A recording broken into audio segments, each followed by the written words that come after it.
Hello दोस्तों, नमस्कार। मैं संतोष रेणु यादव। जैसा कि आप कल भी देखे कि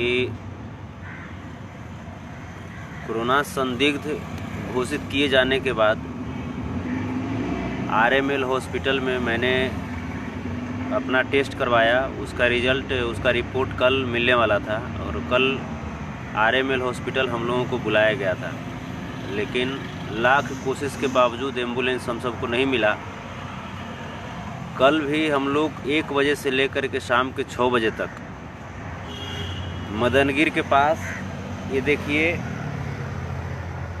आईसीआईसीआई एटीएम के पास कल भी हम लोग बैठे हुए थे।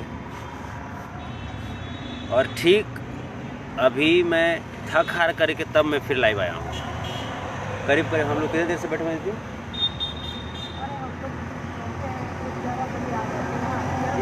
11 साढ़े 11 के आसपास आ गए थे हम लोग। 11 साढ़े 11 बजे से फिर आ करके हम लोग बैठे हुए हैं। हम लोगों ने जो कोरोना को लेकर के इतना दम्भ भरती है, ये बार बार कि मैं कोरोना वालों के लिए, मैं संदिग्ध को मैं ये करता हूँ वो करता हूँ। सच्चाई ये है, कल जो मैंने लाइव में उल्टा पुल्टा बोला, लास्ट में आखिरी लाइव में गुस्से की वजह से करीब 5 घंटे तक वेट करने के बाद धूपे में कोई भी आदमी गुस्सा में आ जाएगा। उसके बाद हरियाणा के सरकार की तरफ से भी मुझे कॉल आया,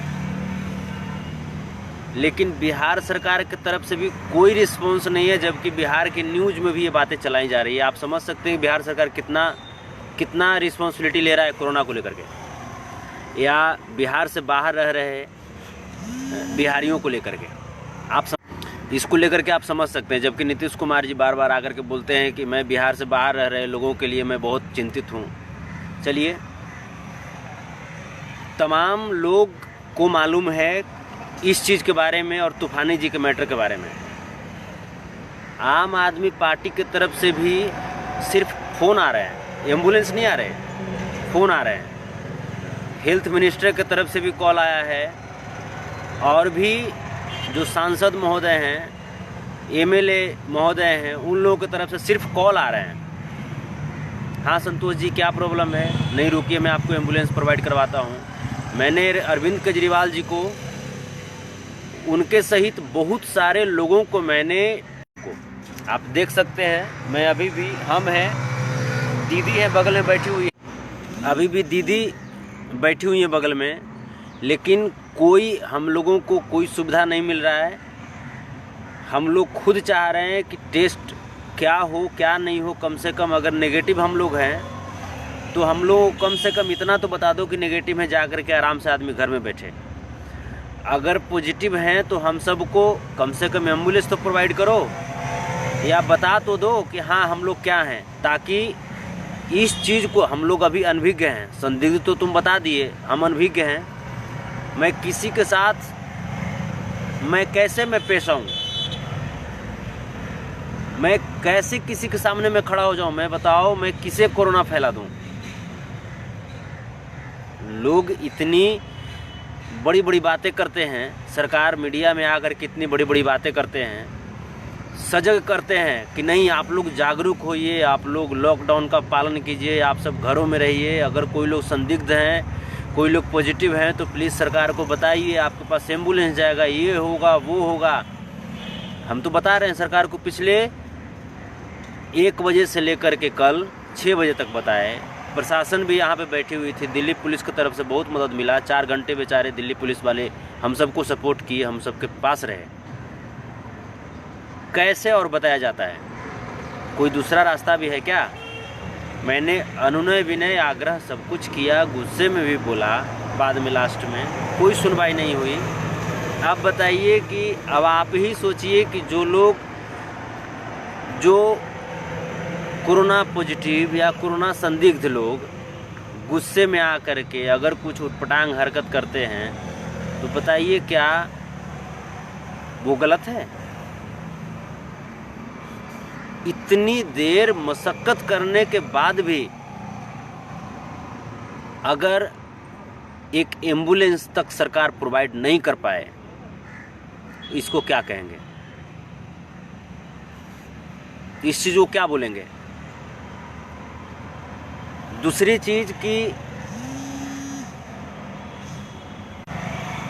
चीज़ की मैं जब ये बात मैं बोलता हूँ, जब मैं नीतीश कुमार को दोषी ठहराता हूँ, तो बहुत सारे हमारे ऐसे भी मित्र हैं जो कि बिहार से बोलते हैं कि आप नीतीश कुमार को क्यों दोषी ठहराते हैं, उसको क्यों बोलते हैं? तो मैं किसको बोलूँ?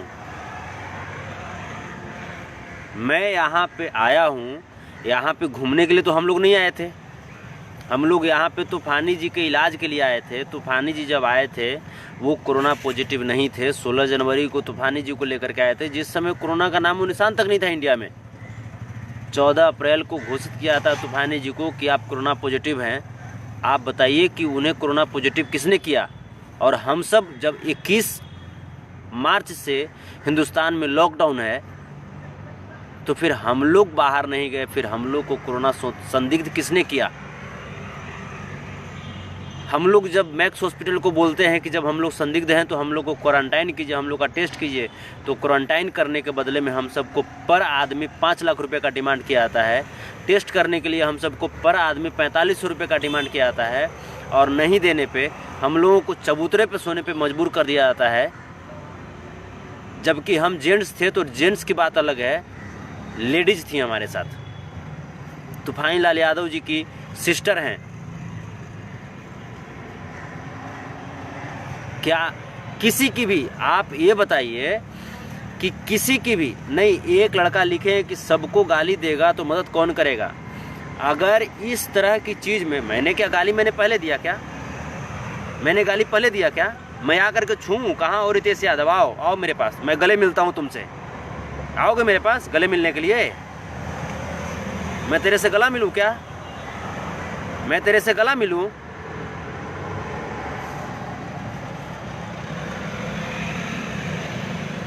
जो लोग को ऐसा लगता है कि मैं जो बोल रहा हूँ, मैं जो ऐसा कर रहा हूँ वो गलत कर रहा हूँ, तो प्लीज़ आओ ना मेरे पास, आओ, मैं तुमसे गला मिलता हूँ। मैं गले मिल करके तुमसे मैं बहुत ही प्रेम से बात करता हूँ। जो भी लोग उल्टा पुल्टा अगर सोच रहे हो, कमेंट कर रहे हो, फाइनली मुझे गोली खाने का मुझे डर नहीं है। मैं बता दे रहा हूँ, मैं शुरू कर दूंगा। अभी मैं बहुत बर्दाश्त कर रहा हूँ, वरना अगर इसमें भी अगर राजनीति करने की कोशिश की, अगर किसी को, मैं नीतीश कुमार को बोलता हूँ, अगर बुरा लग रहा है ना, अगर कोई भी अगर इसमें राजनीति करने की कोशिश की, मैं घुस जाऊंगा, मैं घुस करके मैं थूकना शुरू कर दूंगा। ये देखो कोरोना महामारी की तरफ फैल रही है, ये पूरा अनाउंस करते फिर रहे हैं, अनाउंस करते फिर रहे हैं कि कोरोना महामारी, लेकिन इनके पास इस महामारी को रोकने के लिए एक एम्बुलेंस की व्यवस्था नहीं है।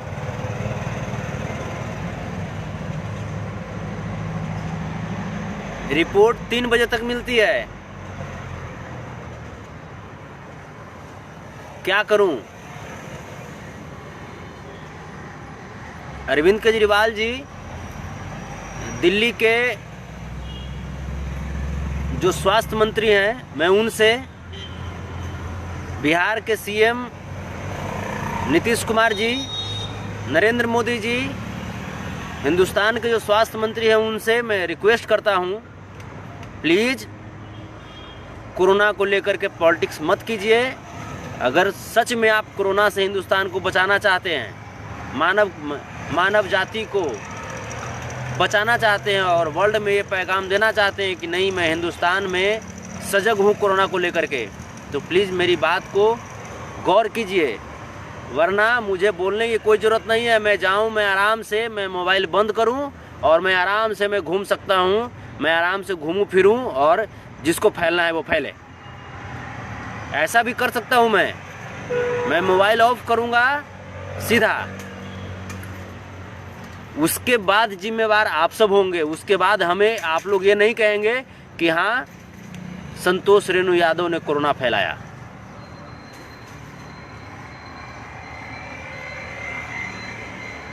अब इसके अलावा इसके अलावा मुझे कोई मुझे रास्ता दिखाई नहीं दे रहा,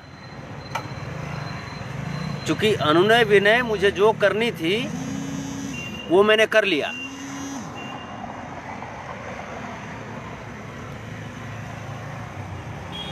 और अब मैं अनुनय विनय की ये जो बातें हैं अब मैं ख़त्म करता हूँ।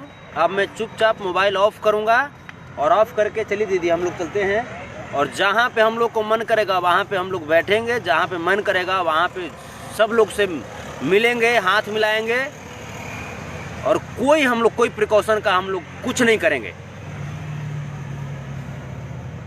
उसके बाद हम लोग इसके लिए जिम्मेवार नहीं होंगे, मैं स्पष्ट बता रहा हूँ।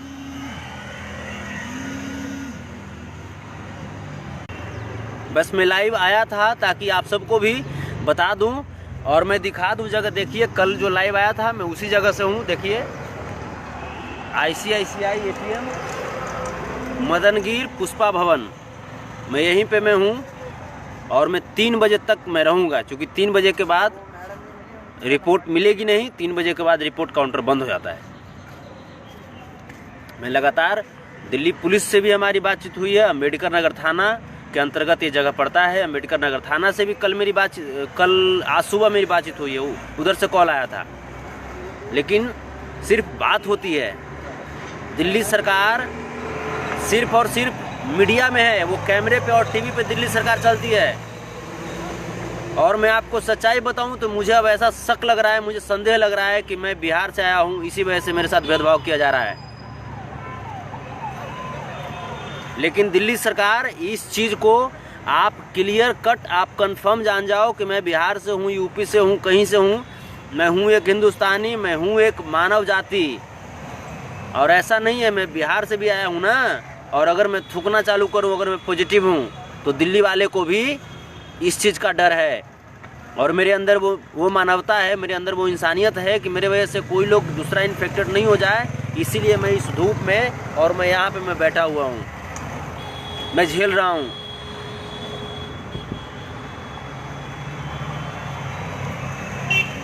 समझे? मुझे दिल्ली वालों की भी फिक्र है और तभी मैं बैठा हुआ हूँ यहाँ पे।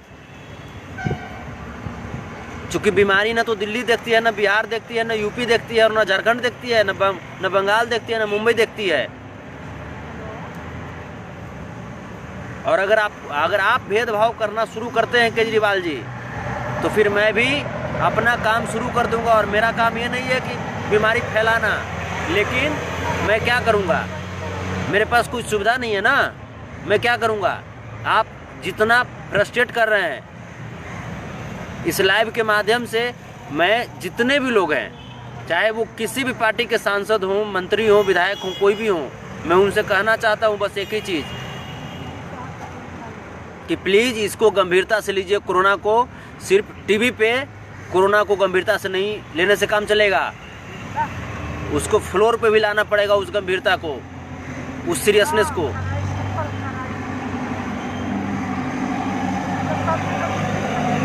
मैं 3 बजे तक मैं वेट कर रहा हूँ। 3 बजे मैं फिर लाइव आऊँगा और लाइव आकर के मैं बता दूंगा अपने आप को कि मैं यहाँ पर था।